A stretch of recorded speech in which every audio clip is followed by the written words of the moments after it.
A clear path forward.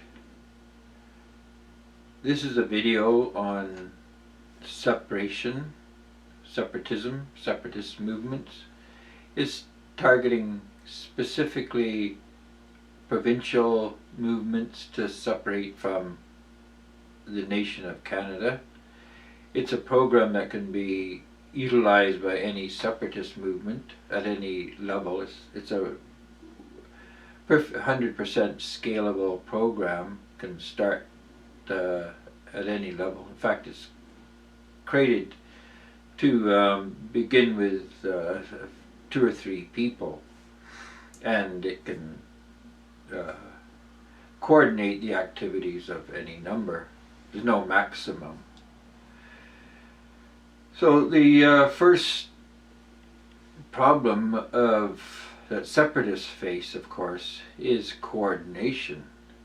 And the very methodologies used to separate are configured to make separation as difficult as possible, meaning the separatist program is generally designed by the organization or the power that has least vested interest in seeing separation happen, ergo the national government. And most separatist movements look to the program and the methodology that has been designed by the federal government to preclude separation. However, they can't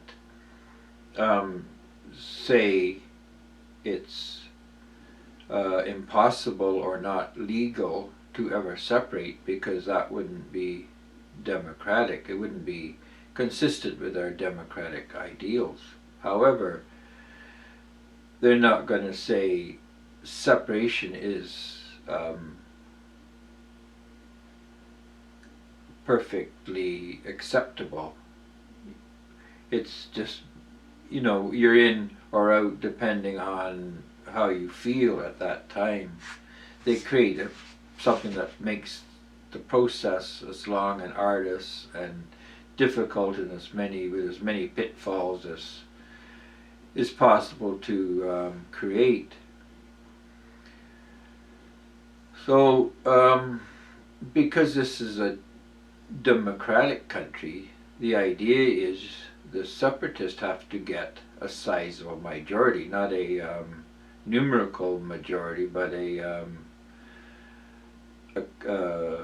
what would you call a quorum majority, that is a majority of a certain number.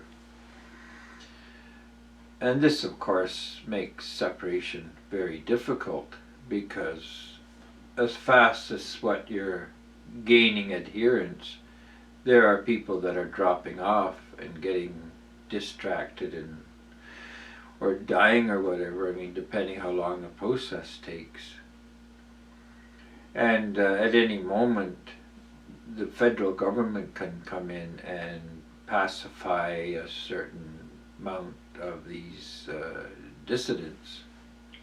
So it's a very long and difficult process, which is why once the country got confederated, we haven't lost anyone. And I'm saying that is primarily the reason, the difficulty of disassociating, rather than the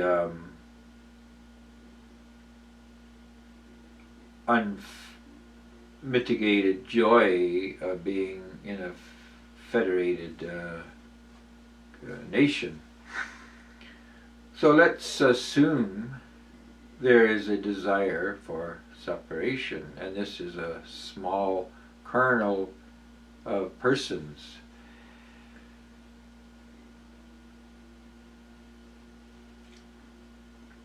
So what we need, or preferentially could do with, is a group that is geographically proximus. We need people who can associate on ground zero, physically. And what we need, or what they need, is a focus for this separation, because a lot of the error of the separatist movements is they're not been really focused.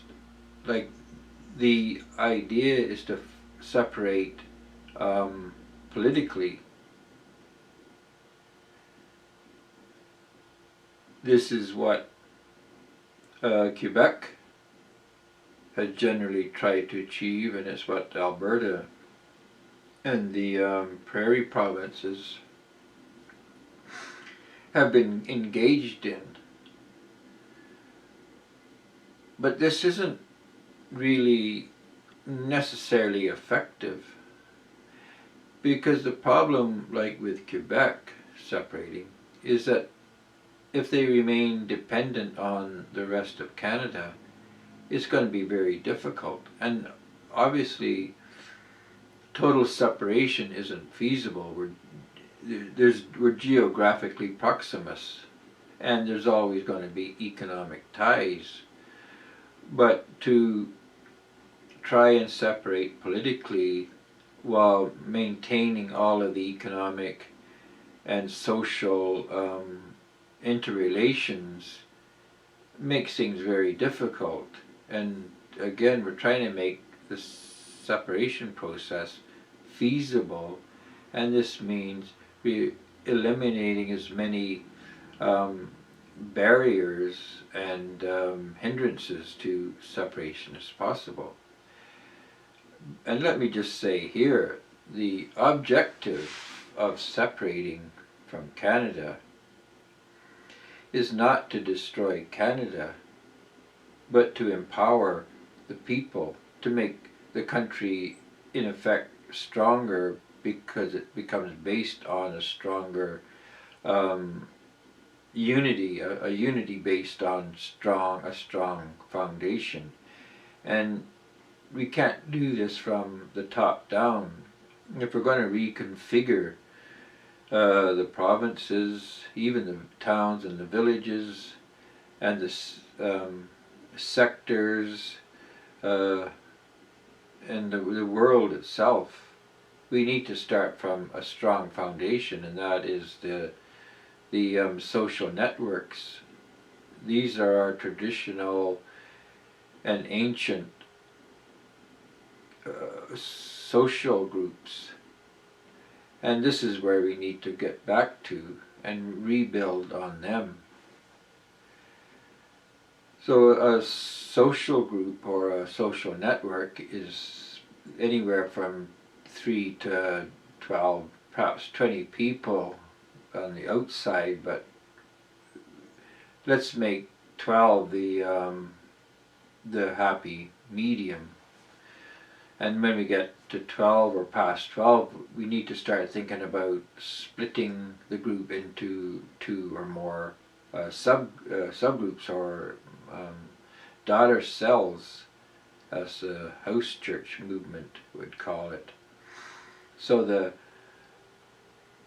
the group of 12 or 15 or whatever is the mother cell, and the cell splits organically along the line of least resistant, that is, into 2 groups, that each group having some kind of speciality, something more in common with each other than they may do with a totality. But getting back to the movement itself, we start with as few people as what we have. The movement itself relies only on people, not on assets, not on wealth, not on power, position. It just takes people, because culture itself only depends on people acting together, and we develop culture through specialization and helping each other out in specialized way.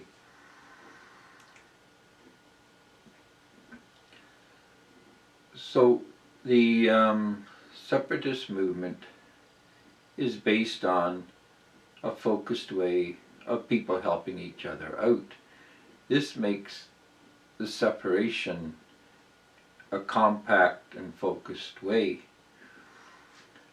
Obviously, at the outset, you're not separating from the country, you're not separating from anyone other than you're creating the foundation for the movement to grow. And we do this at the simplest, most basic level. And again, can be looked at as 3 or 4 or 5 people, whatever, helping each other out.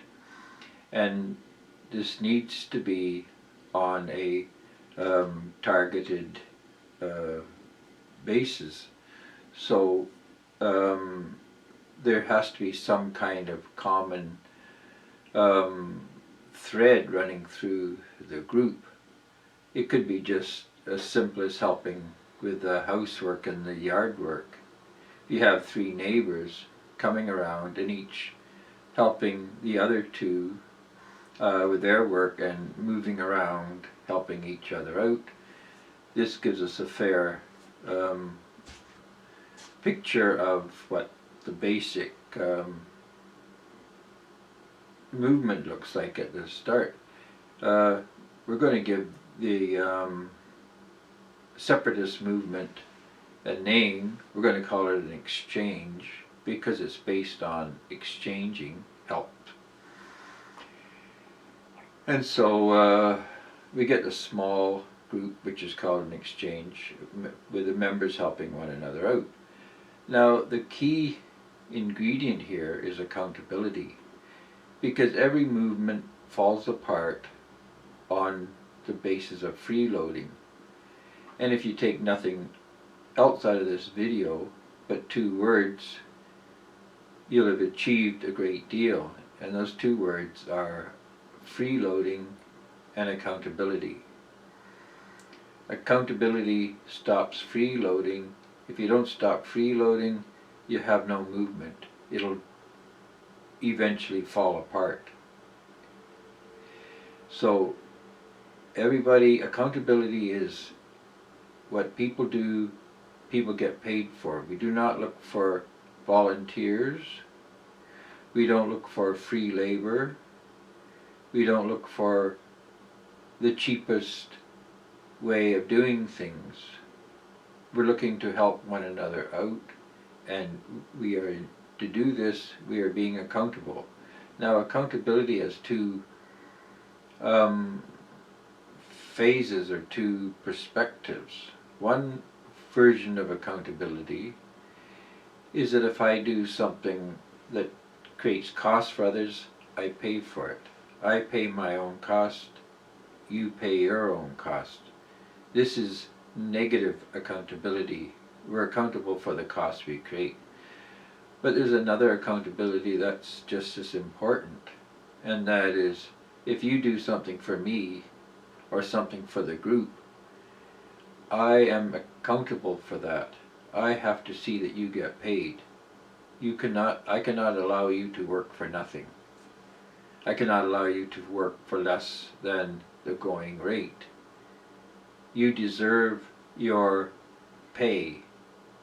Everybody does. If you're creating value for the movement, you get paid. Now this may seem to cause some kind of problem, because the first thought is, well, where does the money come from? Well, what are you thinking of when you think of money? This is the question to ask yourself. Are you thinking, where does the money from the bank comes from? Where do we get the money from the government? How can I get money from the government or the bank so that I can pay Joe or Sally or John? Because if you're thinking this, you're tied to the higher culture. You're tied to the system that's got you tied to the federal government, we have to, if you're separating, and this is what I'm trying to stress here, if you're going to separate, you have to separate. And your whole focus has to be on separation. You can't look at separation as a thread you're going to cut, like the political thread. Separation has to be a totality.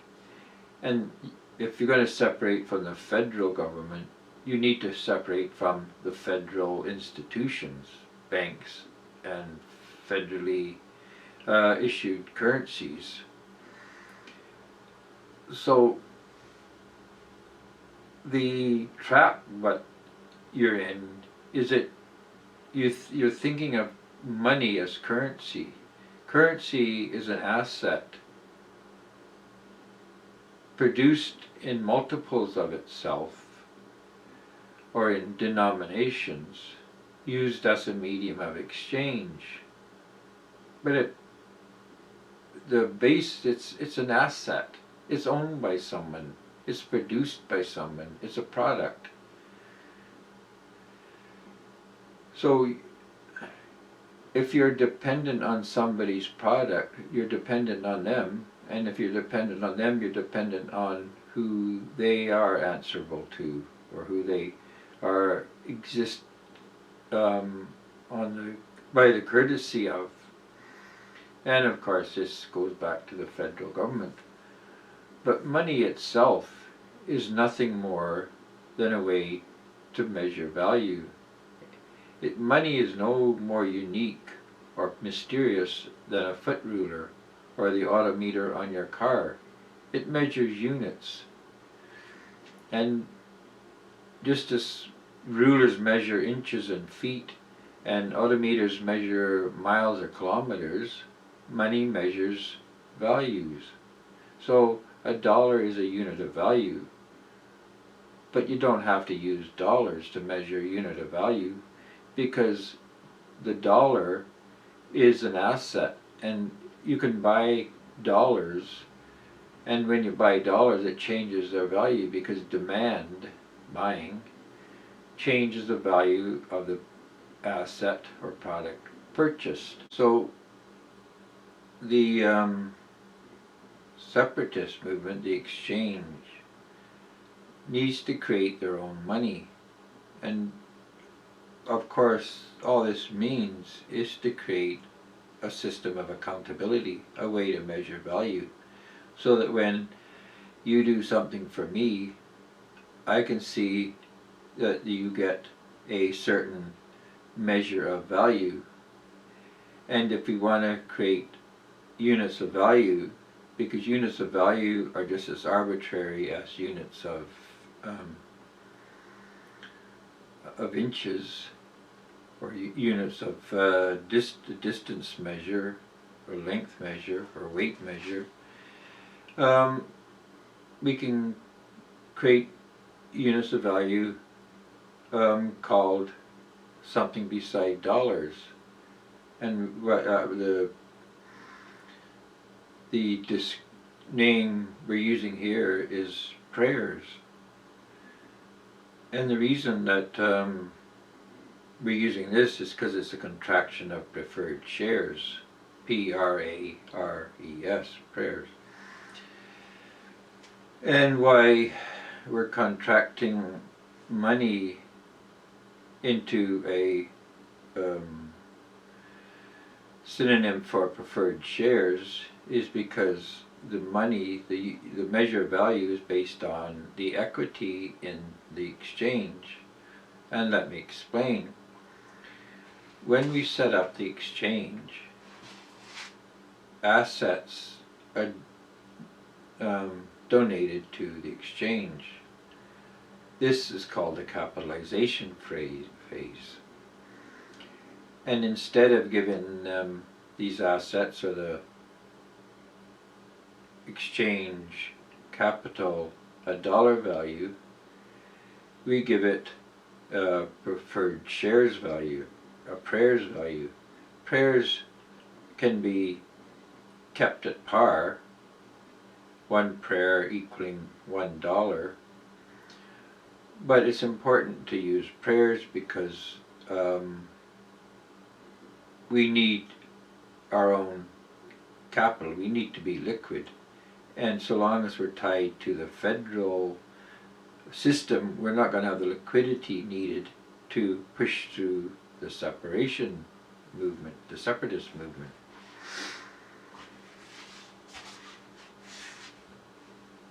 These prayers can be given a physical form, as in paper, same as looking like $1, or you can use an account book. You can use a card. You can open up an account with a credit union and give each person a card, back up the assets of the exchange with an account in the credit union, and give everybody a card based on the preferred shares of the relative value of the account. There's different ways, in short, that this can be done, the creating of money. And you can look at the video, How to Create Money, for more on this.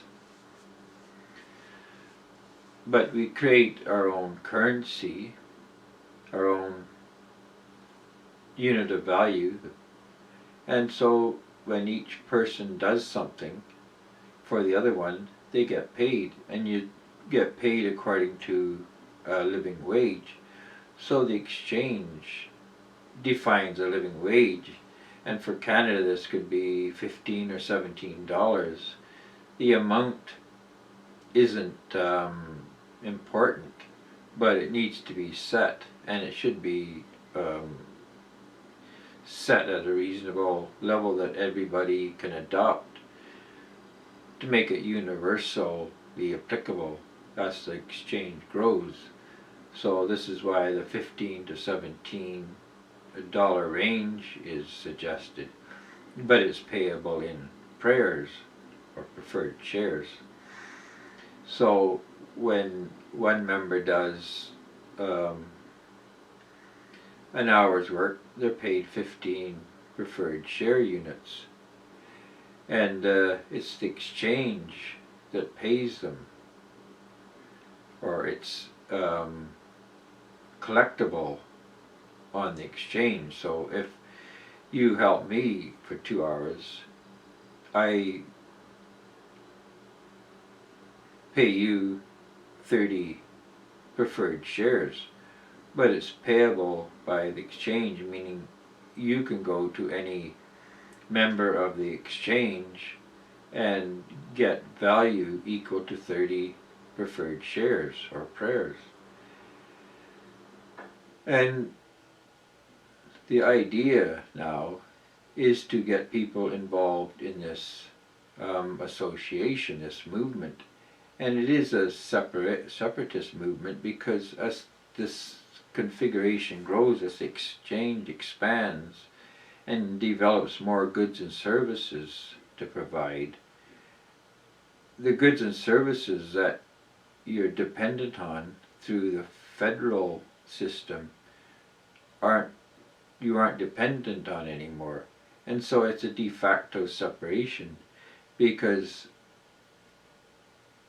as you become independent as a group, you're no longer dependent, and being independent means you're separate.